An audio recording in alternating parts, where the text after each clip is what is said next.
La deuxième partie qui concerne le rapprochement bancaire,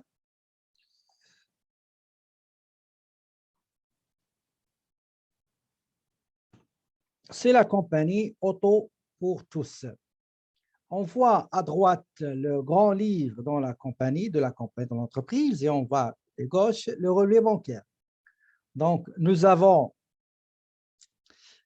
quelques transactions, d'accord? Donc, nous avons cherché et on a comparé le grand livre avec le relevé bancaire. On a trouvé qu'il y a 4 transactions qui sont comptabilisées et qui figurent sur le relevé bancaire. C'est OK.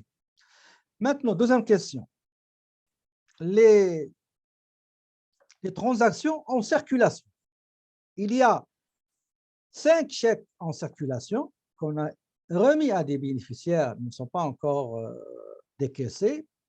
Et pour les dépôts, on a 2. OK, 2 dépôts, 2 chèques déposés à la banque, mais ils ne sont pas encore encaissés. Maintenant, troisième question. Quelles sont les entrées d'argent constatées sur le relevé bancaire, mais qui ne sont pas comptabilisées? Il y en a un seul, c'est un intérêt généré par un placement financier.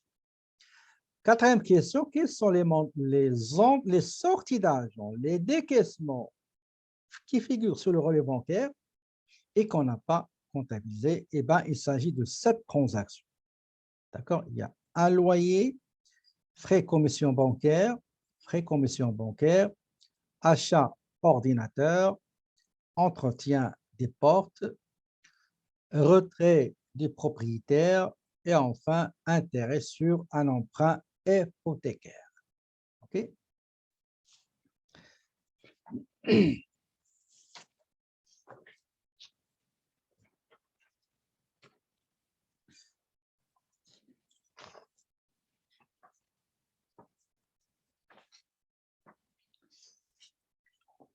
Voilà.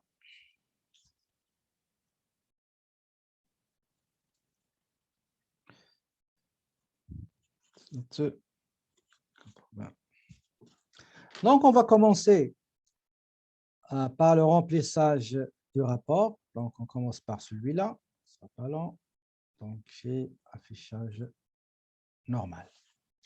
Donc, la première chose qu'on va faire, c'est qu'on va saisir ou bien relayer la case concernant le solde fin du grand livre, donc égal, on va aller chercher le solde.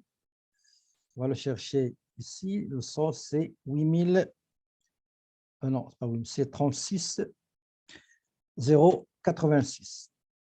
Et pour le relevé bancaire, égal, on va chercher le solde du relevé bancaire. C'est celui-là, 51 904. Revenu d'intérêt du 27 février. Donc, égal, je vais aller le chercher ici. C'est 2220. Donc, il y a un seul montant qui va augmenter le solde de 36 086 une fois comptabilisé. En ce qui concerne les autres montants, transactions qui vont diminuer, sont de nombre de 7. Il y a le loyer, donc égal, on va chercher le loyer, il est là, donc 5 748,75. Commission bancaire du 15 février, c'est 1250. J'ai commission encore le 19 février, donc 19 février, 650. J'ai achat d'ordinateur auprès de la société Smart PC, donc je vais aller chercher le montant, il est là, 11 497. J'ai aussi les montants entretien et réparation des portes, donc le 25 février, c'est 11 497. J'ai retrait des propriétaires marque Bell, le montant c'est 1500. Et enfin, intérêt sur l'emprunt hypothécaire, donc c'est 1500. Donc, le total des dépenses, des sorties d'argent, des transactions que je viens de saisir et que je vais comptabiliser. Une fois comptabilisés, ils vont diminuer le total, ou bien le solde de fin de période du grand livre, qui est devenu maintenant 4 662 au lieu de 36 086. Maintenant, côté 3, là où il y a les chèques en circulation et les dépôts en circulation, on commence par le premier dépôt du 22 février, comptabilisé le 22 février, c'est celui-là.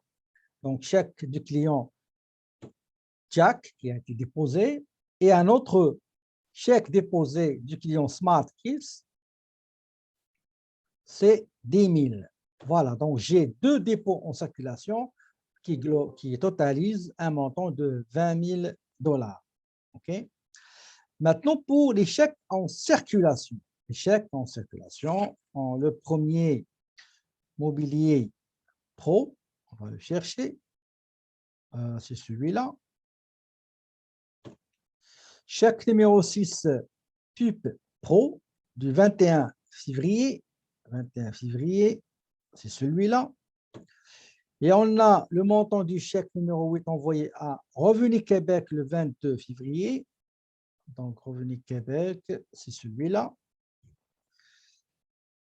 Nous avons aussi un chèque envoyé aux bénéficiaires Flash Auto, comptabilisé le 23 février, c'est celui-là, 30 000. Et enfin, nous avons le chèque comptabilisé le 26 février. Je vais le chercher. C'est celui-là, le 26 février. Donc, j'ai un total de 67 242 qui représente 5 chèques remis aux bénéficiaires, mais non encore décaissés, donc ils sont en circulation. Donc, le solde du relevé bancaire au fin février, plus les dépôts en circulation, moins les chèques en circulation, ça donne le solde régularisé. Ici en bas, je vais enlever ça pour qu'on le fasse ensemble. Ça aussi, ça aussi, ça aussi, ça aussi, ça aussi. Et ça aussi. Ah, pardon. Et celui-là. Voilà. Pour le journal général, je commence par le loyer. Donc, égal. Le loyer, c'est celui-là, 5 748, divisé par 1,14 975 pour extraire les taxes et enregistrer la charge sans taxe. J'ai frais bancaires, 57,90. Je vais aller le chercher. Ils sont là, 1250. Frais bancaires du 19 février. Ils sont là, 19, voilà. J'ai matériel informatique, donc c'est ce montant-là, divisé par 1,14 975. Si vous considérez ça comme paiement des fournisseurs, donc on a déjà comptabilisé achat à crédit, donc achat, on a débité achat, charge et fournisseur avant le 22 février, et maintenant on paie ce fournisseur-là, vous allez juste débiter le fournisseur. Mais je vous conseille de les prendre comme la première transaction, comme ça vous allez vous habituer à extraire les taxes. Entretien et réparation du 25 février, ce montant-là, voilà, divisé par 1,14 975. J'ai aussi le retrait de propriétaires marque Bell, donc c'est ce montant-là, 1500. Et enfin, j'ai charge d'intérêt, 57,80, 1500. Le total, c'est 33 643, égal ce montant-là, moins le total que j'ai ici pour voir s'il y a des différences. Il n'y a pas de différence, c'est correct. Maintenant, pour les montants qui vont augmenter le solde du grand livre de la banque, grand livre de la banque dans la comptabilité d'entreprise, il s'agit d'un seul produit d'intérêt financier perçu après le placement financier, donc égal ce montant-là, 2200, enregistrement des sommes augmentant l'encaisse. Je vais faire une petite, ce montant-là, moins ce montant-là au total. Okay. Voilà, mes amis, donc on a fini la création, la correction d'un ancien examen. Donc, partie 1, petite caisse, partie 2, rapprochement bancaire. Est-ce que vous avez des questions, s'il vous plaît?